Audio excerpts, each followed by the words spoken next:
Este día yo quiero compartir con ustedes un tema que tiene que ver mucho con lo que está pasando a nivel mundial. Si nosotros nos damos cuenta, hermanos, desde que inició este año, inició con muchas cosas, con muchas noticias. Por ejemplo, este año inició con los rumores de guerra entre Estados Unidos e Irak.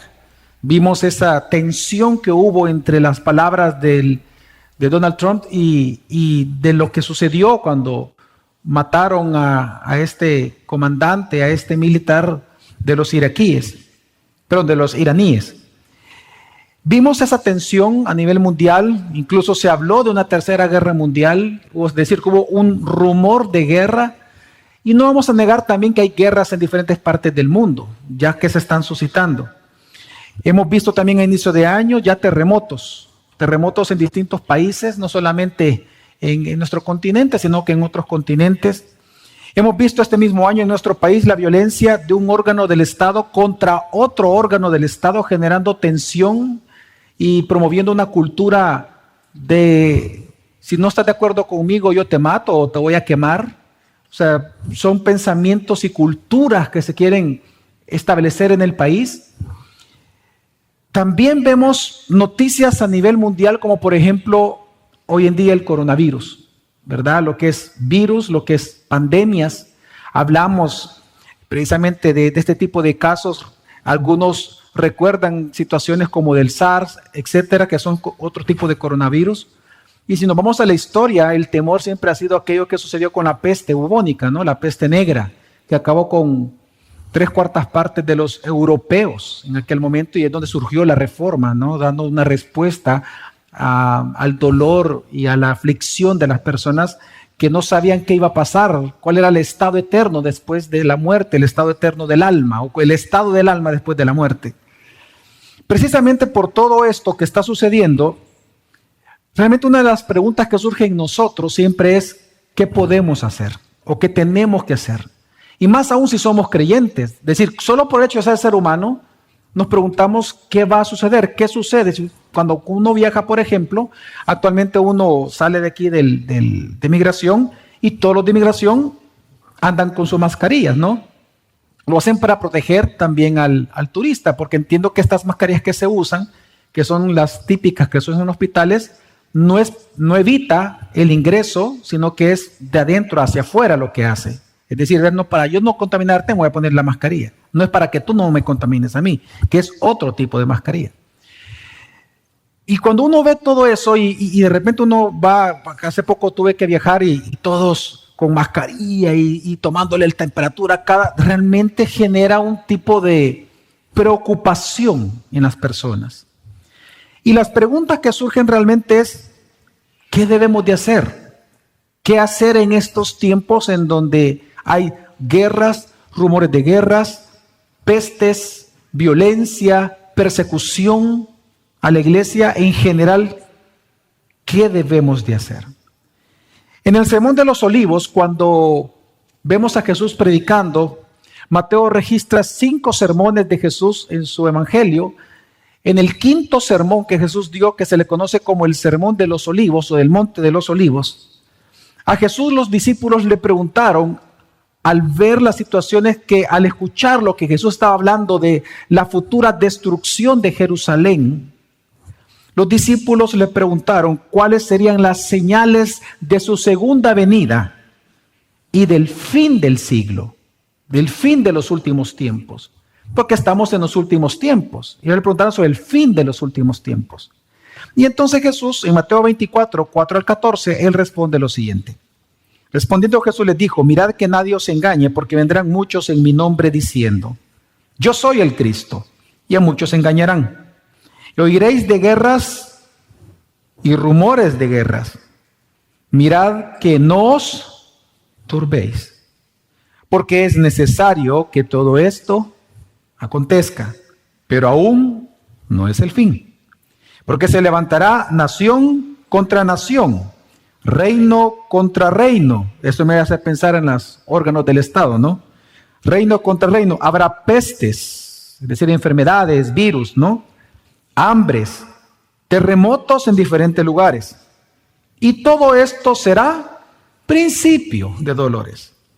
Entonces os entregarán a tribulación y os matarán, y seréis aborrecidos de todas las gentes por causa de mi nombre.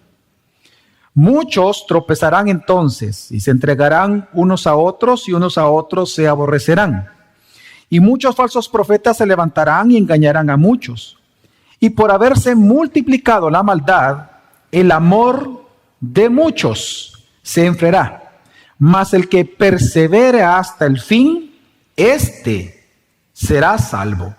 Y será predicado este evangelio del reino en todo el mundo, para testimonio a todas las naciones, y entonces vendrá el fin.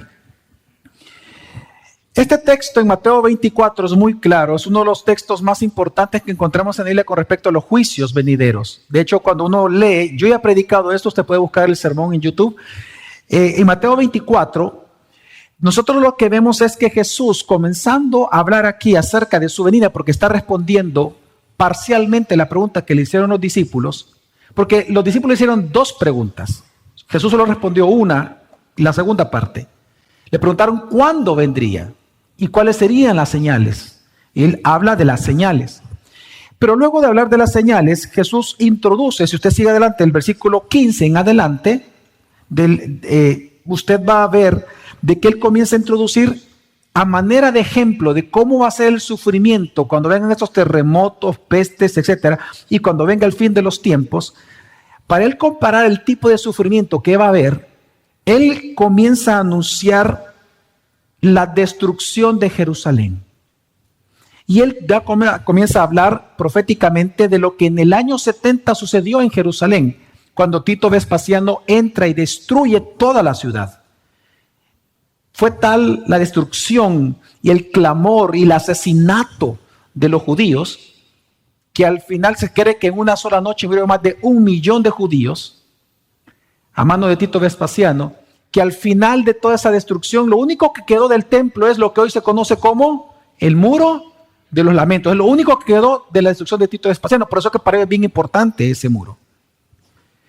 Pero Jesús lo anuncia aquí en Mateo 24. Pero lo pone como ejemplo del dolor que el mundo va a tener y va a presenciar antes de su segunda venida. Ahora, luego de él presentar en algún par de versículos esto, él vuelve a tomar el tema de su segunda venida. Y entonces él va a responder, si uno continúa la lectura, él va a responder, antes de que finalice el capítulo 24, una sola pregunta. Y esta pregunta que él va a responder es cómo los cristianos debemos de prepararnos ante su inminente segunda venida. Cómo los cristianos tenemos que prepararnos para la parusía, para el advenimiento de Cristo, para su segunda venida.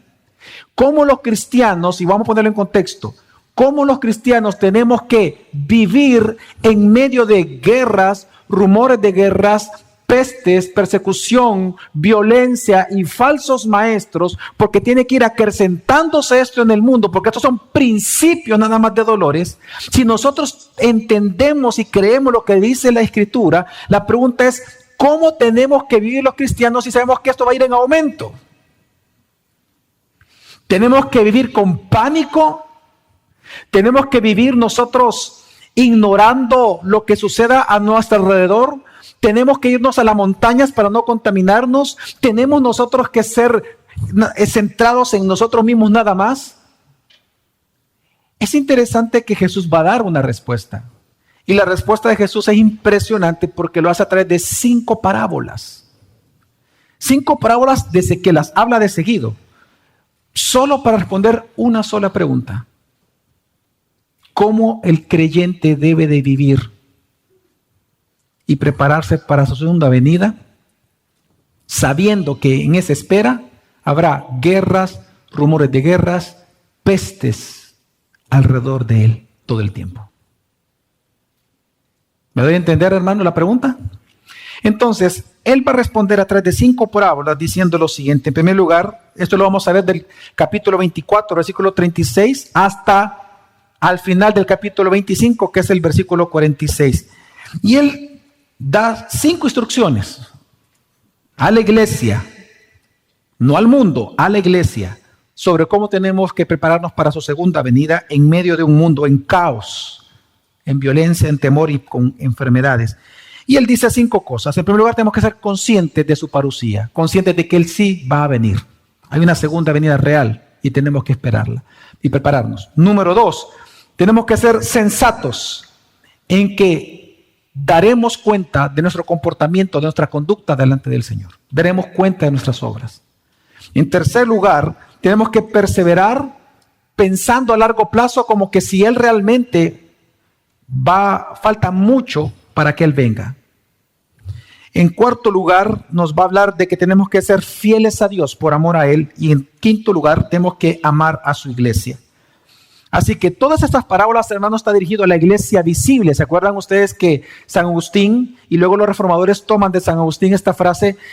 Él habló acerca de que la iglesia visible es la iglesia que se congrega, la iglesia que escucha los sermones, pero que no necesariamente está, es decir, no necesariamente todos son creyentes, sino que está compuesta de personas no creyentes y creyentes, pero que se congregan. Y la iglesia invisible es la iglesia de los verdaderos creyentes. Entonces, las parábolas, ocupando esta frase que la encontramos en las confesiones, la encontramos en los reformadores, ocupando esas palabras, las parábolas que vamos a leer están dirigidas a la iglesia visible. Es decir, tanto a creyentes como a no creyentes, pero a personas que escuchan. La parábola no está dirigida a ateos, a aquellos que no creen en Dios, no, está a aquellos que tienen un atisbo de religiosidad. Está dirigido a los diferentes tipos de tierras en las cuales la semilla fue sembrada, no al camino, sino al pedregal, está a las espinas y también a la tierra buena. Lo menciono porque vamos a ver en todas las parábolas que Dios hace un contraste entre aquellos que son fieles y aquellos que son infieles, entre el creyente y el no creyente, pero que ambos están allí. Así que vamos a ver la primera parábola y vamos a ver que el primer mensaje o la primera llamamiento de Jesús para prepararnos para su segunda venida en tiempos de coronavirus, en tiempos de guerras, en tiempos de violencia del Estado, es ser consciente de su parusía. Dice Mateo 24, 36 al 44, pero de aquel día y hora nadie sabe, ni siquiera los ángeles del cielo, ni el Hijo, sino solo el Padre. Porque como en los días de Noé, así será la venida del Hijo del Hombre. Pues así como en aquellos días antes del diluvio estaban comiendo y bebiendo, casándose y dándose en matrimonio, hasta el día en que entró Noé en el arca.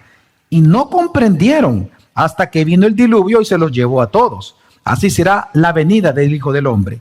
Por tanto, velad, porque no sabéis en qué día vuestro Señor viene. Pero comprended esto, si el dueño de la casa hubiera sabido a qué hora de la noche iba a venir el ladrón, hubiera estado alerta y no hubiera permitido que entrara en su casa.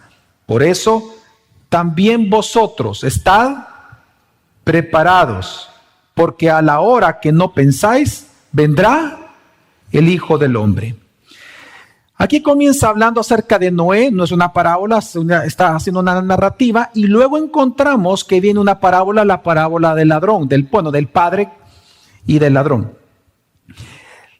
Lo que está diciendo, lo que está enseñando Jesús, el mensaje directo que está diciendo cuando él menciona a Noé, es que en el tiempo de Noé pasaba un gran problema, es que todo estaba normal, y ese es el problema. Todo estaba normal. Nadie estaba listo.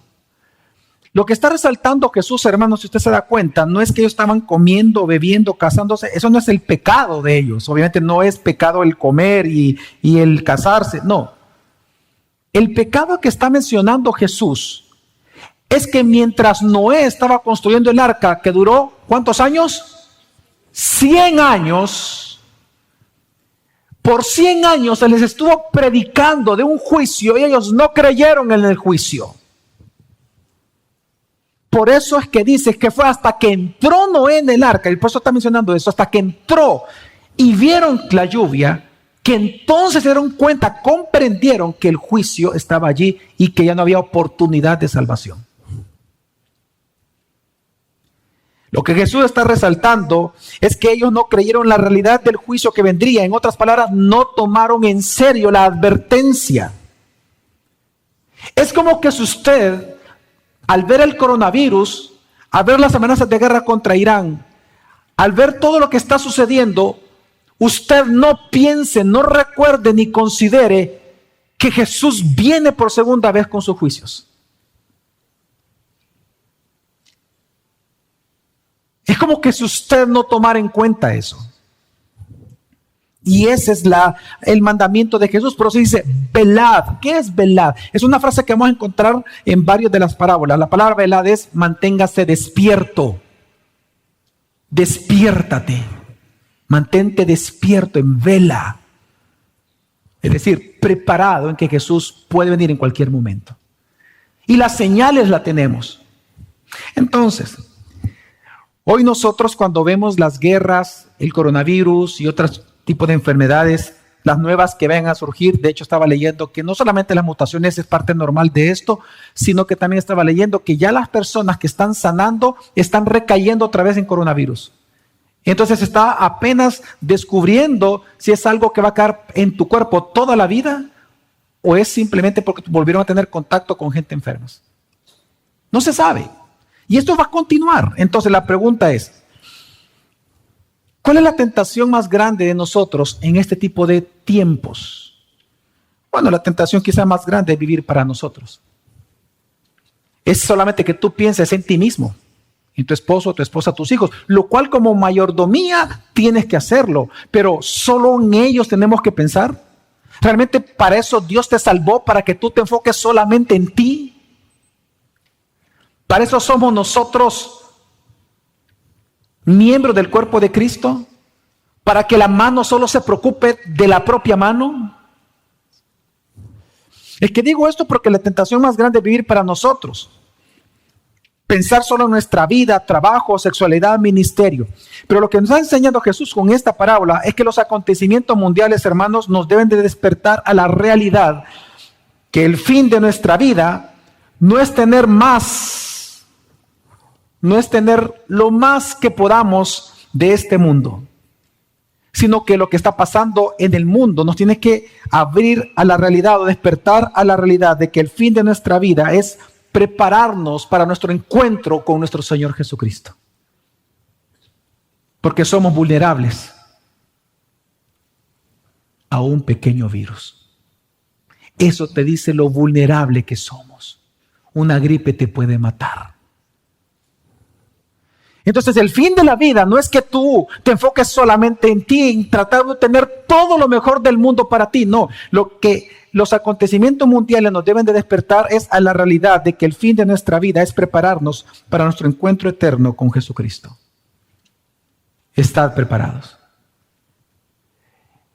Pero una vez Jesús dice esto, entonces comienza a hablar una segunda parábola para aumentar y profundizar en la enseñanza. Y ahora Él nos va a enseñar que no solamente tenemos que ser entonces conscientes de su palabra, de su parucía, sino que hoy tenemos que ser sensatos. Si Él viene por segunda vez, porque Jesús viene por segunda vez, amén. Entonces tenemos que ser sensatos ¿en qué? En que si Él viene, tenemos que recordar que daremos cuentas a Él de cómo nos comportamos en un tiempo de coronavirus, en un tiempo de rumores de guerra, en un tiempo de enfermedades, en un tiempo en donde un órgano del Estado quiso asesinar a otro órgano del Estado. Nosotros vamos a dar cuenta delante de Dios de cómo nos comportamos como iglesia en ese entonces. Y entonces viene a dar otra parábola para enseñarnos esto. La sensatez que tenemos que tener ante su segunda venida, de que daremos cuentas delante de Él. Dice Mateo 24, 45 al 51, dice: ¿Quién es pues el siervo fiel y sensato, a quien su señor puso sobre los de su casa para que le diera la comida a su tiempo. Dichoso aquel siervo a quien cuando su señor venga lo encuentre haciendo así.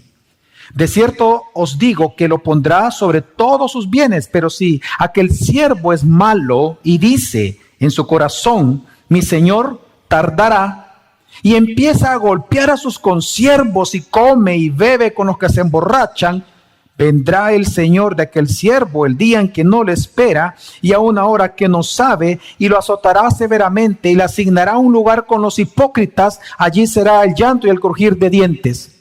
Vemos un elemento similar en esta parábola, porque creo que Jesús ocupa 5 para ir desarrollando su respuesta. El primer punto de la respuesta de Jesús es: prepárate. Vengo, prepárate. Pero ¿cuál es la segunda respuesta? Es, bueno, porque vengo, parte de tu preparación es ser sensato en cómo vas a vivir, porque vas a rendir cuentas de eso. Un elemento que vemos de conexión entre esta parábola y la anterior es que así como aquellos días se dedicaban a comer, a beber, etcétera, dice que aquí el siervo malo, en la medida que él piense que Jesús tarda por segunda vez, ¿se dedica a qué? ¿Se dedica a qué, hermanos? A lo mismo, a comer, a beber y aquí un elemento nuevo, a golpear a los hermanos. Si se da cuenta, en esta parábola aparece un solo personaje. Es un solo siervo que por sus acciones va a mostrar si él es un creyente verdadero o un falso cristiano. Sus obras lo van a demostrar, sus frutos. Pero es interesante que este no es un ignorante. Este es alguien que ha escuchado que Jesús va a venir por segunda vez. Y por eso él dice, no, pero es que él va a tardar. Y como él piensa que el juicio no viene, o que probablemente no va a suceder, entonces él comienza a ocupar para sí mismo aquello que Dios le ha entregado para que lo ocupe para su gloria. Es decir, cuando Jesús da esta parábola, tenemos que recordar, hermanos, a quién Jesús estaba dirigiendo. Estaba dirigiendo a los de Israel. Israel en varias ocasiones en el Antiguo Testamento se le llama siervo. Ellos tenían la misión de parte de Dios como pueblo, como Israel étnico. Ellos tenían la misión de administrar las riquezas de Dios a las naciones, el conocimiento de Dios a las naciones, mas no lo hicieron. Precisamente se rebeldizaron contra Dios. Ahora, precisamente por esa rebeldía, es que ahora ellos serán juzgados. Y es lo que Jesús les está diciendo. Ustedes han sido descubiertos como siervos malos y hoy tienen que pagar por esa maldad. Ya Jesús, en el mismo contexto, nada más un par de versículos antes, en el Mateo 23, en el versículo 13, Jesús ya les había dicho lo siguiente, les dice, pero ay de vosotros, escribas y fariseos hipócritas, porque cerráis el reino de los cielos delante de los hombres, pues ni vosotros entráis, ni dejáis entrar a los que están entrando.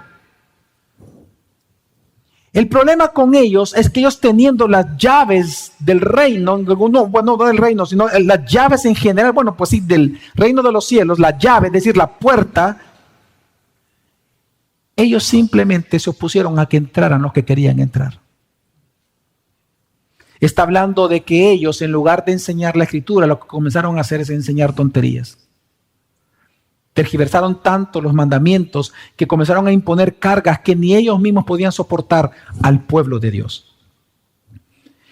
Pues ahora, en esta parábola, cuando Jesús dice, date cuenta que Dios te ha dado mayordomía, te ha entregado cosas en las cuales tú tienes que servir al Señor. En un tiempo de terremotos, de guerras, rumores de guerras, coronavirus, virus, pestes, tienes que entender que tienes que prepararte para mi venida. Y la manera de prepararte es recordando de que tú eres mi siervo. Y yo te he entregado cosas las cuales tú tienes que administrar mientras yo vengo. Es decir, este es el mismo llamado que Dios está haciendo a la iglesia visible. Que sean sensatos en estos tiempos difíciles. ¿Y qué es ser sensatos? Es hacer nada más lo que tenemos que hacer. Porque en el versículo 45 dice, ¿quién es pues el siervo fiel y sensato? La palabra sensato significa prudente, significa precavido.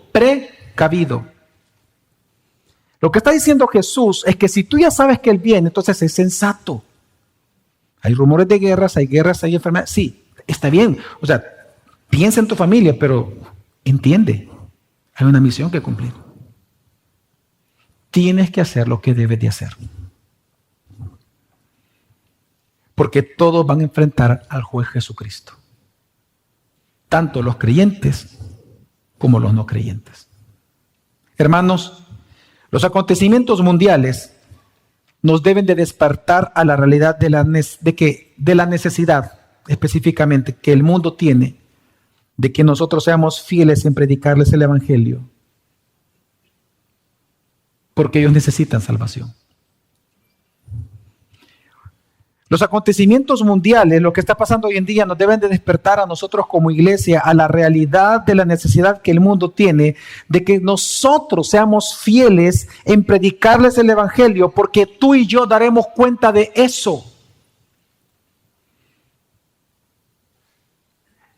Está bien que tú veas las noticias y lo que está pasando y cuántos muertos van y cuántas infecciones y en qué país está llegando, entró ya El Salvador o no. Está bien, tienes que ser precavido, pero tu precavidad tendría que llevarte a entender de que tienes una misión que cumplir y que esas son señales de su venida. Por lo tanto, son señales que tenemos que predicar el Evangelio en estos tiempos. Porque de eso se nos va a pedir cuenta nosotros al Señor. Dios no solamente te va a pedir cuentas de cómo le sonaste la nariz a tus hijos. O si tenías seguro médico o no tenías seguro médico para ellos. Dios te va a pedir cuentas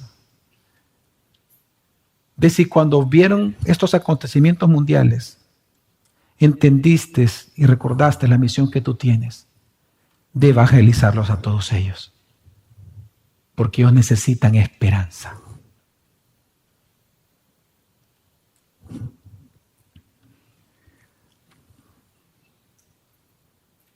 La tentación en estos tiempos, hermanos, va a ser de acomodarnos, de centrarnos en nosotros. Mire, qué feo fuera. Dígame usted si no sería esto terrible, que viniera una farmacéutica, encontrara la vacuna contra el coronavirus y que el médico que lo descubre junto con el dueño de la farmacéutica digan solo es para nosotros, no la vamos a distribuir en el mundo.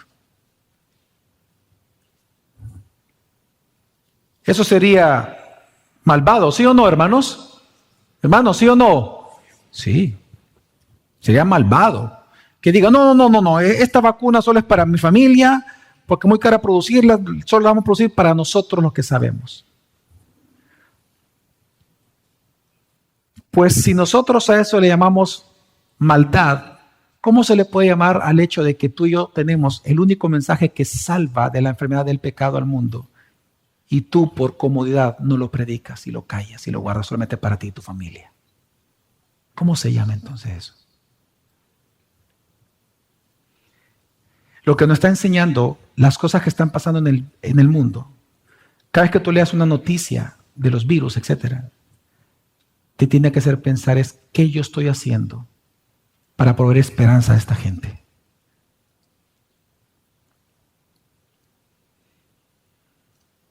El pastor Paul Washer, el pastor David hoy me recordó, yo leí esta noticia que la mandaron, está en redes, usted tuvo que haberla leído, de que el pastor Paul Washer tiene una fundación, Redcry, y ellos han mandado misioneros a China. Y ellos andan con un color específico, un color amarillo, andan protegidos, como fueran astronautas, andan protegidos, pero andan predicando en las calles. Y ellos dicen, si nos morimos, pues nos morimos. Pero andamos predicando. Y dice que hasta los policías mismos se les acerca porque no tienen esperanza. Están afligidos de que todo el mundo está muriendo. Y dice que eso, es decir, la enfermedad, lo que está generando es un avivamiento en China del Evangelio. Entonces, ante las noticias del mundo, ante lo que está pasando, ¿tú qué vas a hacer? ¿Va a ser de lo que se va a quejar? ¿Va a ser de lo que se va a enojar? ¿Va a ser, o decir, te vas a centrar en ti? ¿O vas a entender de que todo eso son principios de dolores para que ellos escuchen, estén más dispuestos a escuchar el Evangelio que tú y yo debemos de predicar? Y veamos lo que está diciendo Jesús.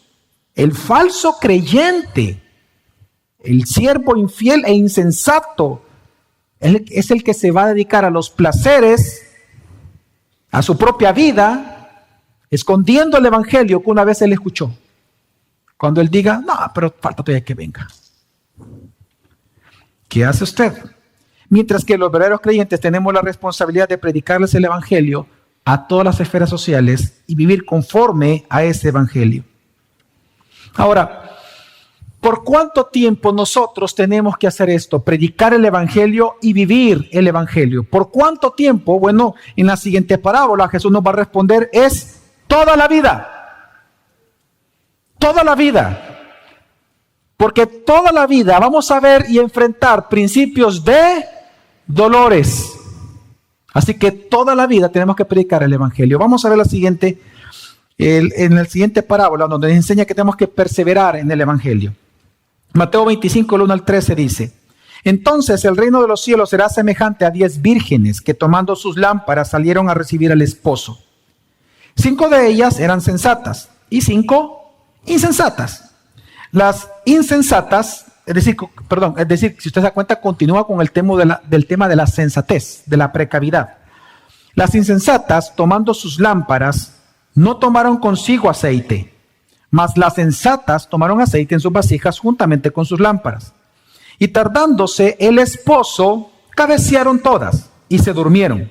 Y a la medianoche se oyó un clamor: aquí viene el esposo, salid a recibirle. Entonces todas aquellas vírgenes se levantaron y arreglaron sus lámparas, y las insensatas dijeron a las prudentes: dadnos de vuestro aceite, porque nuestras lámparas se apagan. Mas las sensatas respondieron diciendo: para que no nos falte a nosotras y a vosotras, id más bien a los que venden y comprad para vosotras mismas. Pero mientras ellas iban a comprar, vino el esposo, y las que estaban preparadas entraron con él a las bodas, y se cerró la puerta, similar a lo de Noé. Vemos siempre similitud en las 5 parábolas. Después vinieron las otras vírgenes diciendo: Señor, Señor, ábrenos. Mas él respondiendo dijo: de cierto os digo que no os conozco. ¿Y cuál es la enseñanza de Jesús entonces en esta parábola? Velad pues, porque no sabéis el día ni la hora en que el Hijo del Hombre ha de venir. Esta es una de las parábolas en donde más se ha abusado en la historia de la iglesia, porque es una parábola donde se ha alegorizado muchísimo, que qué significa la mecha, qué significa el aceite, qué significa, etcétera, etcétera. Pero nosotros no podemos perdernos en el detalle, hermanos, porque si te pierdes el detalle vas a terminar alegorizando, porque Jesús nunca quiso decirnos de qué trataba el aceite. No te pierdas en el detalle. Jesús está diciendo cuál es el significado. Velad pues, porque no sabéis el día ni la hora en que el Hijo del Hombre va a venir. Ahora, lo que sí vemos es un detalle interesante. Algunas veces vemos nosotros cosas exageradas en películas o en ciertas representaciones dramáticas, es decir, en arte que hemos visto de esta parábola, en que ponen a las 5 insensatas, las ponen durmiendo, y a las otras 5 como que despertándose para ir a ver a la ventanita, ir a ver si llega el novio. No, leamos bien, dice que las 10 durmieron. ¿Sabes qué está diciendo Jesús con eso? Lo que Jesús está diciendo es que tú tienes que velar por la segunda venida, pero haciendo tu vida normal. Todas dormían porque era de noche. De día estaban despiertas. Lo que está mostrando en la parábola es en el devenir normal de tu vida. La vida se tiene que hacer normal. La vida cristiana se tiene que hacer normal. Entonces el punto no es que se durmieron. No te pierdas en ese detalle, porque el punto jamás ha sido que se durmieron. ¿Cuál fue el problema que hay aquí en esta parábola? Que las insensatas no fueron precavidas, no aprovisionaron aceite, independientemente de lo que aceite significa. No aprovisionaron el aceite. Entonces, cuando uno ya ve toda la parábola, uno logra ver el mensaje claro acá. El tema de esta parábola es la necesidad que la iglesia persevere en el evangelio. Es la perseverancia en el día a día. Haya guerras o no haya guerras, haya rumores de guerra o no haya rumores de guerra, haya persecución o no haya persecución, haya pestes o no haya pestes, haya terremotos o no haya terremotos. La iglesia todos los días tiene que perseverar en el Evangelio hasta que Cristo venga. Lo que está enseñando Jesucristo es que las sensatas, las vírgenes sensatas, son las que viven el Evangelio cada día porque no se sabe el día que Él va a venir. Ahora, ¿qué es vivir el Evangelio? Porque se oye muy hermoso, ¿no? Vivir el Evangelio, amén. Aquellos los hipercalvinistas, amén, ¿verdad? Pero ¿qué es vivir el Evangelio? Vivir el Evangelio es vivir considerando aquella tensión que hay en nosotros, en vivir cada día sabiendo, entendiendo, considerando de que Dios es un Dios santo, santo, santo, y nosotros somos pecadores. Y por lo tanto somos conscientes de que el único mediador entre ese Dios santo y nosotros pecadores, para que tengamos comunión con Él, se llama Jesucristo. Por lo tanto, si solo Jesucristo es el único mediador entre Dios santo y nosotros pecadores, voy a depender de Él todos los días de mi vida. Voy a depender de Cristo, voy a centrar mi vida en Cristo, mis decisiones, mis acciones, mi mente, mi vida, mi trabajo, mi esfuerzo, mis fuerzas, las voy a dirigir a Cristo, porque Él es el único mediador entre Dios y los hombres. Ese es vivir el Evangelio, vivir en esa tensión diaria. Y estoy hablando de creyentes. Entendemos que los creyentes tenemos salvación, amén. Pero en esa posición de salvación nosotros sabemos que somos pecadores redimidos, pero necesitados de Cristo cada día. Amén. Y eso es vivir el Evangelio. Así que, hermanos, los acontecimientos mundiales nos deberían despertar a la realidad de que nosotros, siendo vulnerables a la muerte, entonces debemos de procurar cada día centrar nuestra vida en Jesucristo, perseverando en su Evangelio, porque un día Él vendrá por nosotros. Cada vez que tú veas las noticias mundiales de lo que está pasando, siempre piensa en Mateo 24 y piensa en esta parábola y di, ante esas circunstancias que las noticias me están presentando, yo soy una virgen sabia y por lo tanto yo debo de vivir dependiendo de mi Cristo cada día. Porque Él va a venir, no sé cuándo, pero tengo que proyectarme hasta el final de mi muerte, porque si Él no ha venido y yo muero, gloria a Dios por eso. Y si Él viene antes, pues gloria a Dios por eso. Pero si yo llego a mi vejez y Él no ha venido, aún así yo voy a vivir centrado en Cristo todos los días de mi vida, porque lo sigo esperando a Él. Pero ahora entonces Jesús va a responder otra pregunta bien interesante y muy hermosa. ¿Cuál debe ser entonces cuál debe ser en nosotros el motivo de ser vírgenes fieles, vírgenes sensatas como iglesia? ¿Cuál debe ser el motivo para ser sensatos? Y Él va a responder que es nuestro amor por Él. Y es lo que va a hablar en la siguiente parábola, que tenemos que ser fieles a Dios por amor a ese mismo Dios. Que es Mateo 25, 14 al 30 y dice: porque el reino de los cielos es como un hombre que yéndose lejos, llamó a sus siervos y les entregó sus bienes. A uno dio 5 talentos, a otro 2 y a otro 1, a cada uno conforme a su capacidad. Dios es justo. Y luego se fue lejos. Y el que había recibido 5 talentos fue y negoció con ellos y ganó otros 5 talentos. Asimismo, el que había recibido 2 ganó también otros 2. Pero el que había recibido 1 fue y cavó en la tierra y escondió el dinero de su señor. Después de mucho tiempo vino el señor de aquellos siervos y arregló cuentas con ellos. Hermanos, hay que ser sensatos porque todos vamos a rendir cuentas. Una vez más el 19. Después de mucho tiempo vino el señor de aquellos siervos y arregló cuentas con ellos. Y llegando el que había recibido 5 talentos, trajo otros 5 talentos diciendo: Señor, 5 talentos me entregaste, aquí tienes. He ganado otros 5 talentos sobre ellos. Y su señor le dijo: bien, buen siervo y fiel, sobre poco has sido fiel, sobre mucho te pondré. Entra en el gozo de tu señor. Llegando también el que había recibido 2 talentos, dijo: Señor, 2 talentos me entregaste, aquí tienes, he ganado otros 2 talentos sobre ellos. El Señor le dijo: bien, buen siervo y fiel, sobre poco has sido fiel, sobre mucho te pondré. Entra en el gozo de tu Señor. Pero llegando también el que había recibido 1 talento, dijo: Señor, te conocía que eres hombre duro, que ciegas donde no sembraste y recoges donde no esparciste, por lo cual tuve miedo. Y fui a escondí tu talento en la tierra, aquí tienes lo que es tuyo. Respondiendo su señor le dijo: siervo malo y negligente, sabías que ciego donde no sembré y que recojo donde no esparcí. Por tanto, debías haber dado mi dinero a los banqueros, y al venir yo hubiera recibido lo que es mío con los intereses. Quitadle pues el talento y dalo al que tiene 10 talentos, porque al que tiene le será dado y tendrá más, y al que no tiene, aún lo que tiene le será quitado.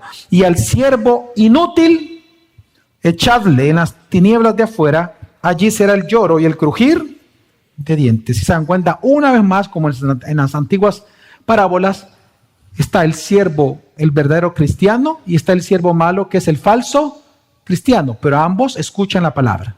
¿Okay? Algo que vemos nosotros aquí en esta parábola es que Dios es justo. Vemos de que a cada uno Dios le da según su capacidad, dice la Escritura. ¿Cuál era la tarea de ellos, hermano? ¿Cuál era la tarea de los siervos? Multiplicar. Era multiplicar los bienes. Lo que nos enseña la parábola es que los creyentes verdaderos son los que multiplican, mientras que el falso creyente, porque es malvado en su corazón, es negligente, es decir, no le importa la obra de Dios, no le importa lo que Dios mandó. Ahora, veamos una cosa importante acá, para no perdernos en algo en que sería una mala interpretación. Tenemos que comprender, hermanos, de que lo que hizo el siervo injusto, el acto de esconder, me refiero al acto de esconder el talento único que Dios le dio, esconderlo y enterrarlo, ese acto no es malo en sí mismo. Ese no fue el pecado de él. Porque en la ley judía y en la tradición, más bien dicho, judía, encontramos de que cuando una persona le era entregado un bien de alguien, si yo entrego esto en este caso a Rodrigo, si yo le entrego esto y esto es mío, la tradición y la ley en aquel momento decía que si él perdía esto, él tenía que hacerse responsable.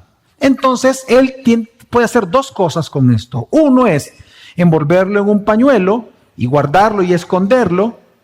Pero lo que decía la tradición es que si alguien entraba a su casa y robaba porque estaba, aunque estuviera escondido, pero porque no estaba bien guardado, la responsabilidad de él era devolverme y pagarme eso a mí. Pero si él enterraba lo entregado, automáticamente se le eximía de cualquier responsabilidad civil ante el robo. No tenía que pagar nada porque él lo escondió muy bien. Lo que pasa es que eso lo encontraron. Interesante. Es decir, el acto de enterrar no fue el pecado. Ese no es el sentido de donde Dios se enfoca aquí en la parábola. Ese no fue el problema con la persona, con que enterró el talento. El pecado es que él era un esclavo. Y por ser esclavo estaba obligado a hacer una tan sola cosa. ¿La voluntad de quién? De su amo. El pecado fue de rebelión. Él se rebeló contra su amo. Siendo esclavo, él creyó que podía vivir como que si no lo fuera esclavo. ¿Sabe cuál fue el pecado de él?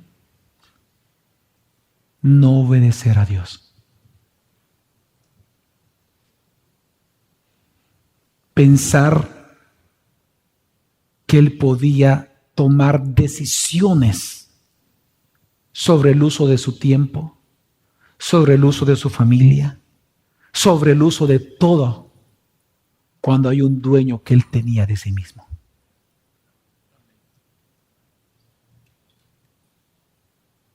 La gente piensa que fue el talento. Lee bien. El pecado fue que él fue malo y negligente, es decir, rebelde, desobediente. El pecado es que él era un esclavo y él debía de obedecer, pero al creer que él podía hacer lo que él consideraba mejor, eso es rebeldía. Y eso te tiene que hacer reflexionar a ti hoy en día. Porque según 1 Corintios capítulo 7, versículo 22, dice que ahora tú siendo llamado a salvación, siendo libre, te vuelves un esclavo de Cristo. Todos aquí los cristianos somos esclavos de Jesucristo. Amén. Lo creas, no lo creas, eres esclavo de Cristo. La pregunta es, en tiempos de coronavirus, en tiempos de enfermedades, en tiempos de calamidades, terremotos y principios de dolores, ¿cómo tú vives? ¿Como esclavo o como libre? Como esclavo de Cristo, como libre de Cristo. Una vez más, recuerda el pecado de este siervo inútil. Él creía que podía hacer lo que quisiera con su propia vida. Él creía que podía hacer lo que era mejor para él. ¿Cómo tú llevas tu vida? La forma en que tú vistes, la forma en que tú hablas, la forma en que tú te comportas, la forma en que tú tratas, la forma en que tú hablas, la forma en que tú decides lo que haces, ¿qué refleja? ¿Que tú vives una vida conforme a lo que tú consideras que es mejor? ¿O demuestra que tú eres un esclavo de la palabra, esclavo de Jesucristo? Ahora, lo interesante, y para mí es lo más relevante de esta parábola, es que la parábola resalta cuál es el motivo de ellos. Y el motivo siempre es el corazón. La parábola resalta el amor como el motor de la obediencia. Recuerda que Jesús dijo, el que me ama, ¿qué hace? El motivo o el motor de la obediencia es el amor a Dios. Y es lo que también está resaltando esta parábola. ¿Dónde? Pues ellos dicen, ¿usted no logra ver el gozo en la voz, en las palabras de los siervos? Cuando le dicen, Señor, me entregaste, aquí tienes, ha ganado otros para ti, dice en el original, otros para ti. Lo que uno puede ver es el gozo en ellos. Señor, tú me diste esto, para ti he ganado esto. Lo que nosotros vemos es que ellos amaban a Dios y por eso obedecieron a Dios. Mas el malo no le importó la obra del amo porque él no amaba a su Señor.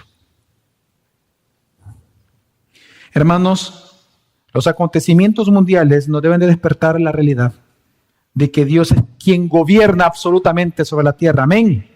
Y que nuestra misión, por lo tanto, en medio de estos acontecimientos, es predicar el Evangelio por amor a nuestro Señor Jesucristo. Porque es la misión que Él nos ha encomendado hacer. Y por amor a Él, lo vamos a hacer. Amén, hermanos. Y por último, ¿qué es lo quinto que Jesús nos llama para prepararnos para su segunda venida? Y es amar a su iglesia. Mateo 25, en la última parábola, dice, 31 al 46. Cuando el Hijo del Hombre venga en su gloria y todos los santos ángeles con él, entonces se sentará en su trono de gloria. Y serán reunidas delante de él todas las naciones y apartará los unos a los otros, como aparta el pastor las ovejas de los cabritos. Y pondrá las ovejas a su derecha y los cabritos a su izquierda. Entonces el rey dirá a los de su derecha, venid, benditos de mi Padre, heredad el reino preparado para vosotros desde la fundación del mundo. Porque tuve hambre, me diste de comer, tuve sed y me diste de beber, fui forastero y me recogisteis, estuve desnudo y me cubristeis, enfermo y me visitasteis, en la cárcel y vinisteis a mí. Entonces los justos le responderán diciendo, Señor, ¿cuándo te vimos hambriento? Y te sustentamos, o sediento, y te dimos de beber. Y cuando te vimos forastero, te recogimos desnudo, te cubrimos, o cuando te vimos enfermo en la cárcel, vinimos a ti. Y respondiendo el rey les dirá, de cierto os digo, que en cuanto lo hicisteis a uno de estos mis hermanos más pequeños, a mí me lo hicisteis.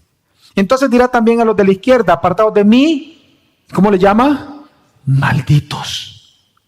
al fuego eterno preparado para el diablo y sus ángeles, porque tuve hambre y no me diste de comer, tuve sed y no me diste de beber, fui forastero y no me recogiste, estuve desnudo y no me cubriste, enfermo y en la cárcel y no me visitasteis. Entonces también ellos le responderán diciendo: Señor, ¿cuándo te vimos hambriento, sediento, forastero, desnudo, enfermo o en la cárcel y no te servimos? Entonces le responderá diciendo: de cierto os digo que en cuanto no lo hiciste, es decir, no serviste a uno de estos más pequeños, tampoco a mí lo hiciste. E irán estos al castigo eterno y los justos a la vida eterna. Esta parábola es impresionante por cómo inicia, porque solo hay 2 textos en todo el Nuevo Testamento, los 2 solo en el Evangelio de Mateo, en donde Jesús se llama a sí mismo Rey, que Él es el Rey prometido por los profetas. Y este es un texto de los únicos 2 que existen en toda la Escritura. Y Jesús está diciendo aquí, Él anuncia que Él es el Rey de gloria. Él ahora está diciendo que Él es la simiente de Abraham, en quien todas las naciones se reunirían, y que a la vez Él es el hijo de David, en donde Él es el juez que la juzgaría a estas naciones. Y Él dice que va a juzgar en primer lugar a los creyentes, entregándoles la herencia como recompensa por haber creído en el Evangelio. Y la evidencia de que ellos son justos es que sus obras serán justas, servirán al creyente, servirán al hermano. Ahora, es interesante, un punto importante, y por eso hice un énfasis cuando leí en esta parte, es que si usted se da cuenta, ellos nunca se dieron cuenta de lo que estaban haciendo. No sé si usted nota eso. Ellos le preguntan: pero espérate, Señor, ¿cuándo fue que te dimos de comer? ¿Por qué? Porque esto es importante, porque la salvación no es por obras. Jesús no está hablando que la salvación es por obras. Bueno, como el pastor dijo esto y leímos en la parábola, entonces tengo que hacer muchas obras y comenzar a servir a los miembros de la iglesia para entonces, wow, me libre de esa palabra maldito. No. Lo que está mencionando Jesús es que el que es verdadero cristiano sirve todo el tiempo al hermano, a la iglesia. Y es lo que Dios va a premiar. Porque algo que Jesús está mencionando es que todo lo que tú hagas con la iglesia verdadera, se lo estás haciendo a Jesús. ¿Se acuerdan ustedes cuando Jesús le dijo a Pablo, primero: Saulo, Saulo, ¿por qué me persigues? Y él estaba persiguiendo no a Jesús en la mente de Pablo, sino a ¿quiénes? A la iglesia. Todo lo que tú hagas con la iglesia se lo hace directamente a Jesús. Todo lo que el gobierno, el Estado y otras instituciones del país sociales hagan contra la iglesia o a favor de la iglesia, se lo hacen contra o a favor de Cristo. Y eso te incluye a ti y te incluye a mí. Jesús lo que está enseñando que en tiempos de calamidad, en tiempos de coronavirus, en tiempos de terremotos, sirve a la iglesia de Cristo.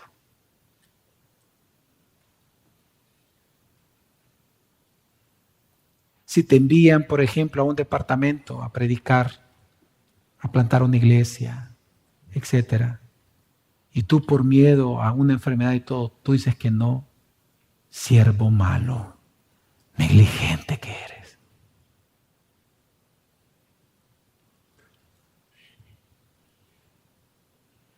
Porque el siervo malo solo piensa en sí. El siervo sensato piensa en su amo, en lo que el amo lo ha mandado a hacer, sin importar si hay enfermedades o no en el mundo.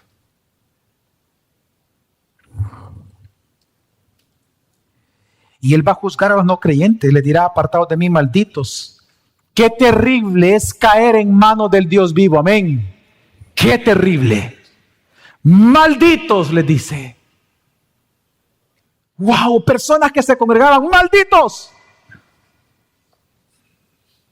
¿Y cómo saber? Tú no amaste mi iglesia. Nunca le serviste.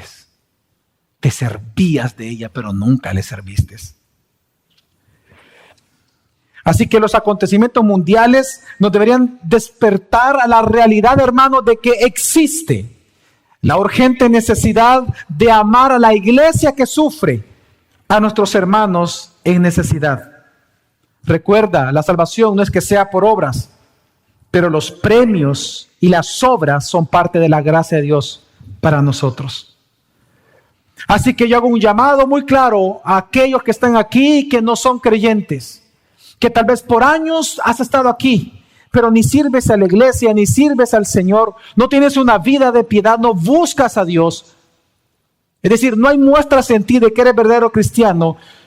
Pues yo espero que entiendas lo que estás viendo en el mundo, te está haciendo algo a ti, que Jesús vendrá por segunda vez y Él juzgará a vivos y a muertos. Por lo tanto, te juzgará a ti. ¿Y tú qué vas a hacer?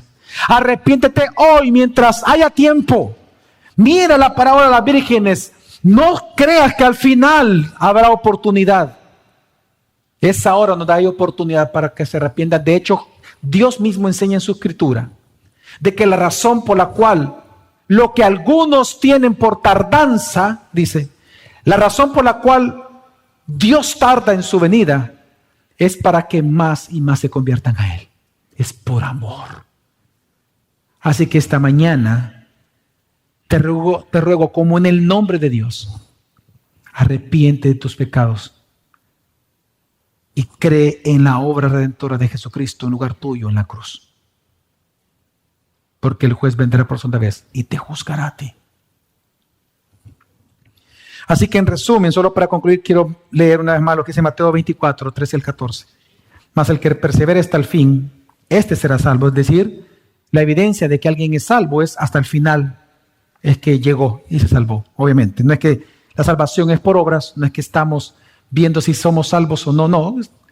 La evidencia dice, ¿quiénes son salvos en una iglesia? Los que perseveren hasta el final. Ahí será la evidencia final.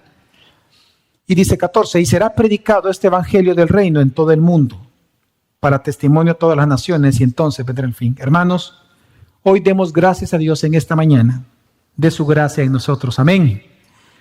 Porque por su gracia, y en su gracia, y con su gracia, Él nos capacita a nosotros para prepararnos para su venida. Recordemos cómo, cinco llamamientos hace Jesús. Siendo conscientes de su parucía, sensatos en que vamos a rendir cuentas a Dios, perseverando en el evangelio, siendo fieles a Dios por amor y siendo fieles amando a su iglesia.